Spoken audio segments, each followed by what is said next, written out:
They finance both sides of the war. We must hurry! That's him, the Red Shield courier! Shoot him! No! I'm not shooting anyone. Damn it, Pye! What? He beat everyone back with the news of the war and told England that Napoleon won. The Red Shield bankers in London pretended that England was doomed and started selling their English stocks. The English went into a selling frenzy to get rid of worthless English money. But the English won, right? Of course they won, but it was a trick by Red Shield. They waited until the stocks plummeted to pennies and then bought England back for nearly nothing. What? They did that? How? When the English leaders found out, they had no choice but to give themselves over to the Red Shield. Their money was gone, and they were slaves to the Red Shield war debt. Since that time, the English have been paying their national taxes directly to the Red Shield private bankers. The people have no idea. But the bankers bragged about what they did to us, laughing at us all the way to the bank. Why, it's the best business I've ever done. If I can control a nation's wealth, I care not who makes its laws. Oh, is this what Jefferson wanted to show me? No, Pye. Look. They're in America, too? The Red Shield banks are here, Pye. Seeking a way to conquer our American dream. The dream you have, Pye. The dream of free men. They tried to take over our country many times and failed because Jefferson and the Patriots vowed to stop the evil tyrants at all costs. By authority of eternal God, he would not let the bankers win here. To preserve our independence, we must not let our rulers load us with perpetual debt. We must make our choice between economy and liberty or profusion and servitude. Wow. I place economy among the first and most important of Republican virtues, and public debt is the greatest of the dangers to be feared. It is incumbent on every generation to pay its own debts as it goes. We must have a central bank to secure this country's finances. If the American people ever allow private banks to control the issue of their money, first by inflation and then by deflation, the banks and corporations that will grow up around them will deprive the people of their property until their children will wake up homeless on the very continent their fathers conquered. Jefferson, you're mad. This country will have a central bank. Who's that? America's first Secretary of Treasury.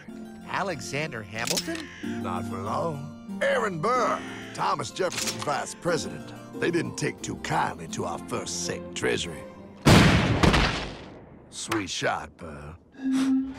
The first attempt at a central bank only lasted 20 years, and we shut it down. But the bankers tried again against Old Hickory President Andrew Jackson. You are a den of vipers and thieves. I intend to rout you out, and by the eternal God, I will rout you out. After surviving an assassination attempt, Jackson finally defeated the bank in 1836. When asked what was the greatest accomplishment in his life, Old Hickory replied, I killed the bank. And those were his last words. I killed the bank. And with real money backed with real gold, our country experienced the greatest boom in any nation's history. Oh, it was beautiful, pal. But the bankers, greedy for more power and wealth, were concocting their most ambitious plan yet to once and for all take control of the finances of the United States. In 1910, a secret meeting was held at the J.P. Morgan estate on Jekyll Island off the coast of Georgia. This meeting was so secretive, so concealed from government and public knowledge that the 10 attendees used code names. I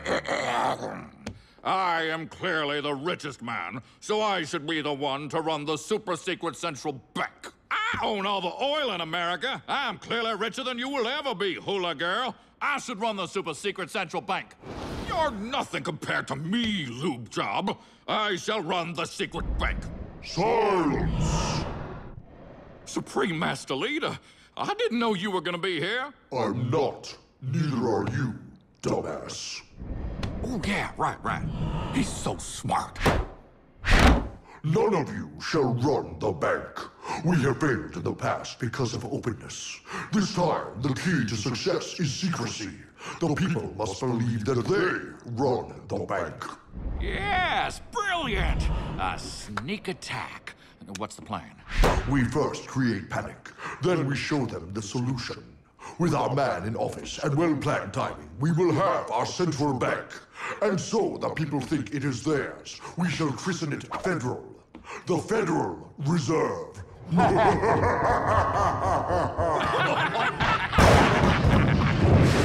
They struck on December 23rd, 1913. When most of our Congress were at home eating fruitcake, these bastards, I mean bankers, presented their treasonous act to their newly elected accomplice, Woodrow Wilson, who had fortuitously already agreed to sign it before he was even elected. Wait, the IRS? I thought we always had the IRS. No, pal. They did this to us too. The Fed now has the exclusive power to print America's money. They loan this money to our banks and our government at interest, putting immediate debt on our own money, printing more and more, so each dollar they print becomes worth less than the one before.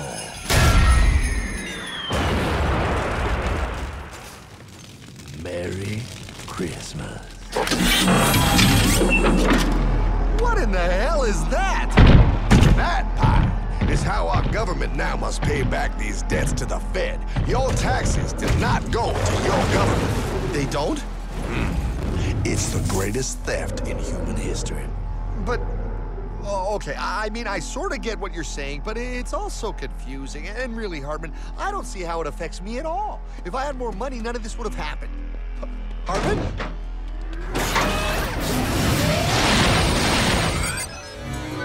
1955? Wow, what are we doing here? Oh, a little bit of shopping. Here, hold this. Gallon of gas, 23 cents. Postage stamp, 3 cents. Ounce of gold, $35. Hot baby, priceless. Best be getting back. Hey, Hartman! I need my car, man! Oh, was that my gold, Jay? Yeah, he'll be fine. Now, pal, would you agree that you have the same exact things you had in 1955? Yeah, 1 stamp, 1 gallon of gas, 1 ounce of gold, and 1 home. Wow, we just made a lot of money. Gotta pay your taxes. Bet it's nice to have made all that money. Wait, that isn't fair. Now I actually have less money. I can't even go buy the things I just sold. The IRS and the Fed's inflation work together, pal. They aren't just taxing gain, they are taxing their inflation. You are no richer than you were in 1955. Now, does that sound fair or American to you? Yeah, but I mean, who doesn't hate taxes? I hate the IRS anyway. Pal, the higher they make the inflation, the more your money they take. It's thievery. You're not paying taxes on any more. You are paying taxes on the same, and now you have less. They take our property away right in front of our eyes, just like Thomas Jefferson said they would. What's that? Oh, they found us! Quick, my sword! What sword? We don't need your banking machine! I'll condemn you to die, damn it! Die! Pile! The lanky bogey on my 9! Take him at his knees!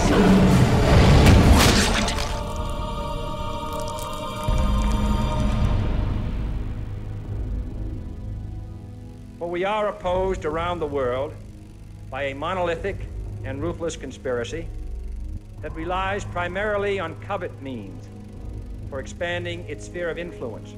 What's happening? Where am I? I believe perhaps you understand now, pal, but you are afraid. JFK. Hartman, what does this have to do with my house and my dog? Oh, okay, that's enough. I want to go home now. This is the last president to stand up to the Fed. You must see. On June 4, 1963, President Kennedy signed Executive Order 11110. This executive order empowered the U.S. Treasury to issue real money without the Fed. It would have worked. Kennedy's plan to dismantle the Federal Reserve machine had begun. But 6 months later, John F. Kennedy went to Dallas and never returned. No way. No way they could do that. The new president, Lyndon Johnson, threw out Kennedy's order. And since JFK, no president has dared confront the secret powers behind the Federal Reserve. They consolidate bigger and bigger banks, print more and more money, accountable to no one, decimating our nation's wealth for the benefit of a few. Why? Why do this? If they hurt us, it hurts the global bankers too. No, Pyle. They are protected. They are too big to fail. But I'm not. Those sons of bitches! Sons of bitches all.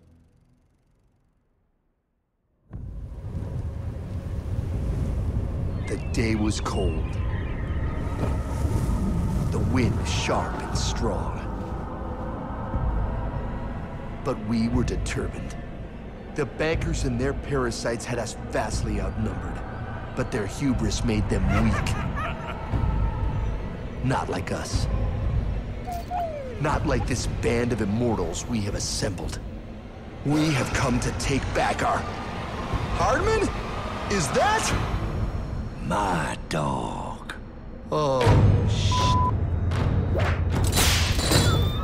Then the inevitable. The Money Kings could ignore us no longer. They sent an emissary, a cog in their machine of greed to bring about our submission. Hank Paulson. Hardman, this is blasphemy. We own the corners of the earth. It is futile to challenge us. Oh, I've seen that look before. That of a predator taking in the scent of its prey. Bold, fearless. The look of a free man. You have come far, Hardman. Farther than most. Be smart now. Join us. We will bring you money, power, everything you want. You can be one of us, if you will kneel.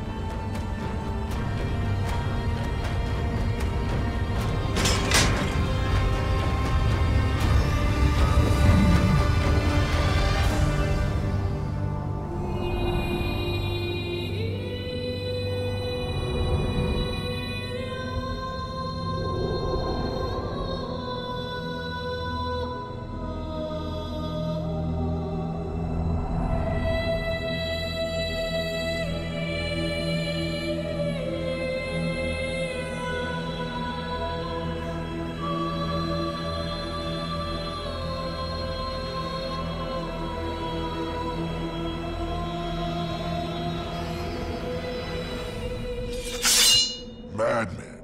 You're a madman. We're offering you everything. What do you think this is?